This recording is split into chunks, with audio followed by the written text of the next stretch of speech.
Sprinkling is reasonable. You have active rotation about the spine axis. Club head moves properly here. You don't need a lot of effort to lift it up or turn it down. Turn around.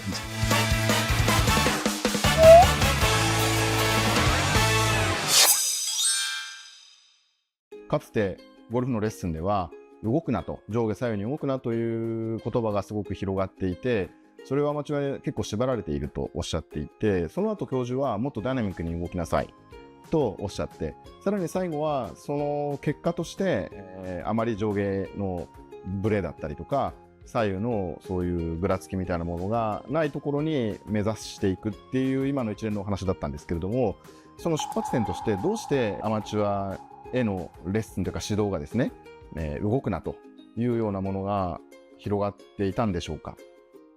It is a natural learning curve, but initially, when amateur golfers start hitting the ball, usually they move the body too much and incorrectly. So, for example, we oftentimes use the term sway for this motion, but this is actually an incorrectly used term. Sway means the top is moving a lot here. This is called sway here. But then we also have different movements in the golf swing. For example, slide. This is slide here. We don't call this sway. So we have to clearly use these terms, for exactly what we are trying to describe. But at the same time, we have a purposeful shift motion. So in this motion, we don't have much sway. The pelvis is not moving too much here. It's not slide. So what will help is image a triangular space here. So the bottom is wider because we have wide stance here, and the top is narrow here.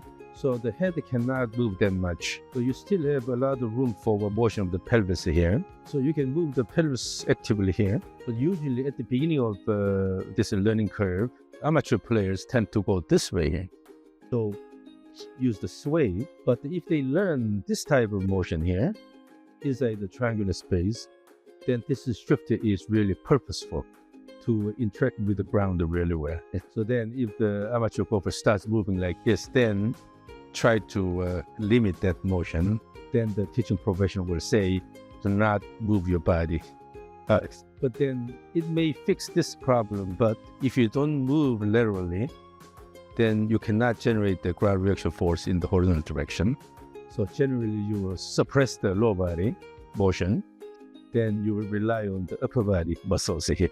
So it becomes a more arm-driven swing. そういう意味ではおそらく初心者のアマチュアゴルファーが最初に起こってしまう悪い動きを教授がおっしゃっているような細かい表現でなくて、レッスンの場で大雑把な動くなっていう本当に全部ひっくるめた言葉で指導してしまった結果、必要な動きも損なわれてしまっていたっていうようなことがやっぱりレッスンの場所では起こっていたっていうことなわけですね。実際アマチュアの方といろいろレッスンしてると、やっぱり思い込みってすごくあるんですよね。地面反力に対してなんか地面を押せば押すほど飛ぶみたいなこととか、あと、押すよりも膝を伸ばす方が重要とか、いろいろそういうテクニカルな細かいところの考えっていうのがあって、そのタイミングとかそういうところでも一つの部分に対するフォーカスが非常に強いなというふうに感じるんですけど、そこに対して教授の方から具体的にどういうふうに考えればいいのか教えていただきたいなと思います。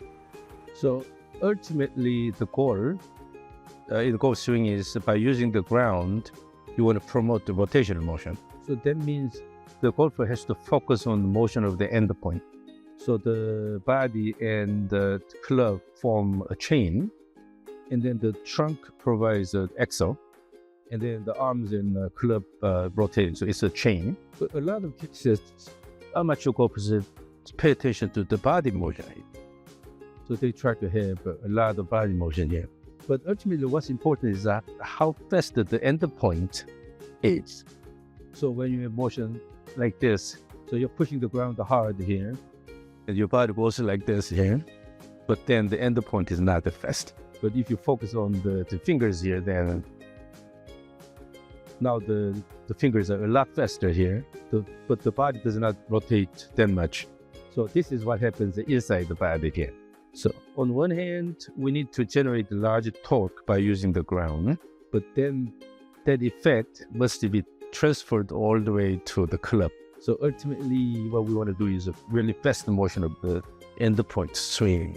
So it's not about this early extension here or this motion here. What's important is to throw the end point. レッスンを受けたアマチュアはありがちなんですけれども、その目的と手段が逆転してしまっていて、やれって言われたことをやることだったりとか、聞いた言葉から受ける動作みたいなものに集中しちゃって、本来あるべき目的にズレが生じたりすることっていうのは多いなって思うんですけれども、だからこそアマチュアってその自分がやっていることが正しくその教授のおっしゃってるエンドポイントの加速につながったりとか回転につながっているのかっていうのを常に疑問に思ってわからないままやってしまうことがすごく多いと思います。で、トッププロであったりとか、特にコーチがついている人たちっていうのはそれを客観的に見てもらうチャンスがあると思いますし、教授自身もそういうところをチェックされる専門家でいらっしゃると思うんですけど、アマチュア自身がそういう結果、本来の正しい結果を認識しながら練習することって可能なんでしょうか？ So generally, when I work with amateur players, the first thing I focus on is the shape of the swing motion. In other words, developing a reasonable swing plane. So in general, when you are in the setup position here, then the swing plane is from the ball to elbow here. So this is a reasonable swing plane here. And then if you can move your elbow along the swing plane in the backswing here, then generally your swing plane is well established. But what can happen is the swing plane can be either into out or square or out to in. At the same time, the swing plane can be steep or flat. So first you need to work on this aspect. If the swing plane is not right, then when you try to turn faster around the axis, it goes the wrong place here. When the swing plane is reasonable, then you have active rotation about the spine axis, and the club head moves properly here. So you don't need a lot of effort to lift it up or pulling it down, turn around. But by having the body more upright here, and then your swing plane becomes upright here, then you have the intention to use the arms to manipulate this swing. So the swing gets really complicated. So by establishing a reasonable swing plane first, then you just solve about 80% of the problem. And then by using the ground, just promote the active rotations along that plane.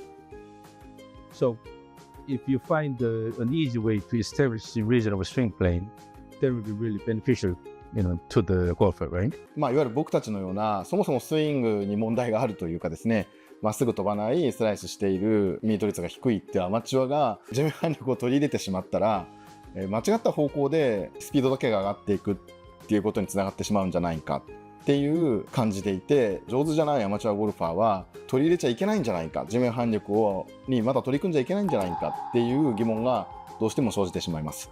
そこに関して教授はどのようにお考えなのかなと。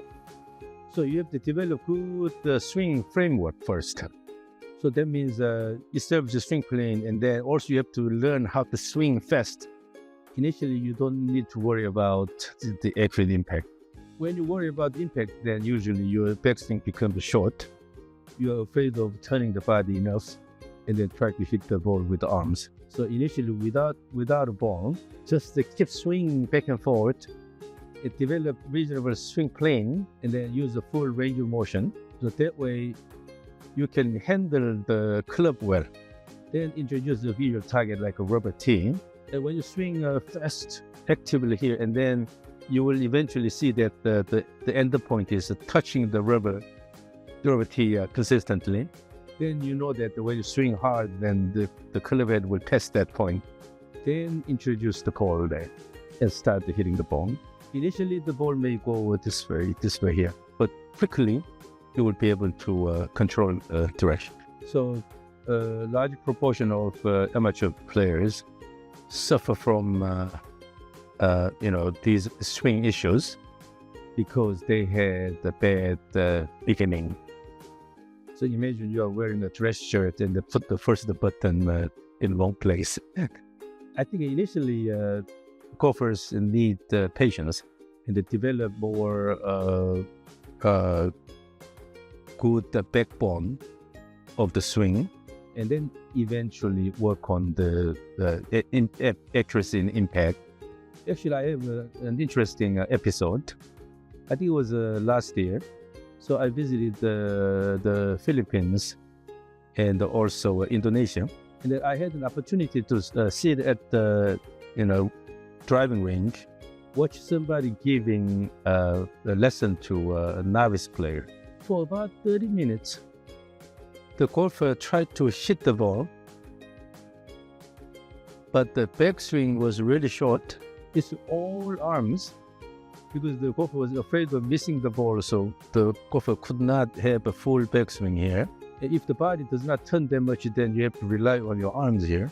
Keep doing this for 30 minutes. And the instructor was saying something to the golfer. Of course, I don't understand the language, and also I was sitting a bit in distance.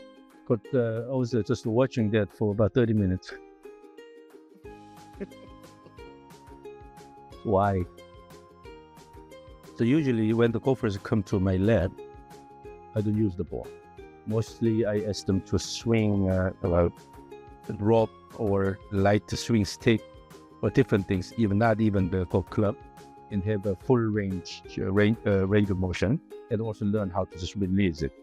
So with that, you can develop good, main framework of the swing motion. So once the golfer feels that motion, then the golfer can continue, the swing motion on his or her own. Yeah, so I think how they got into golf at the beginning, that has a lasting impact on the swing motion. That's why oftentimes golf is a frustrating sport. 上達しようと思ったら、教授もおっしゃってるように、球を打つことよりも先に上手に振る、スムーズにしっかりスピードを出して振るっていうところを身につけていく、そこからスタートしていくっていうステップをやっぱり踏まなきゃいけないんだなっていうのは改めて感じました。Actually, tennis is a good example, but in tennis stroke, you have to develop good rhythm. So sometimes beginners, they just with the racket only, and then the coach will say 1, 2, 3, and the tennis players, they will respond to that and then try to repeat certain motion again and again. 私中学生の時軟式のテニス部だったんですけど、みんなで並んで1、2、3って素振りをさせられたのを今一番最初は多分そうでしたから、そうやって考えるといきなり練習場に連れて行かれて打てって言われてしまうゴルフって出発点から難しいなっていうのはまさにおっしゃってる通りだなと思います。Yeah, I even taught tennis class, but usually you have that rhythm. So what I do is just begin 1, 2, 3 and swing type thing. So you always turn the body in the step and the swing. And then golf also has this rhythm here. So step and turn. And I also get phone calls from professional baseball coaches. Even baseball betting, they have shift and turn. So the motion will be a bit different, but the fundamental principles are pretty much the same. So if golf instruction changes and then use that kind of approach, then the learning curve can be short.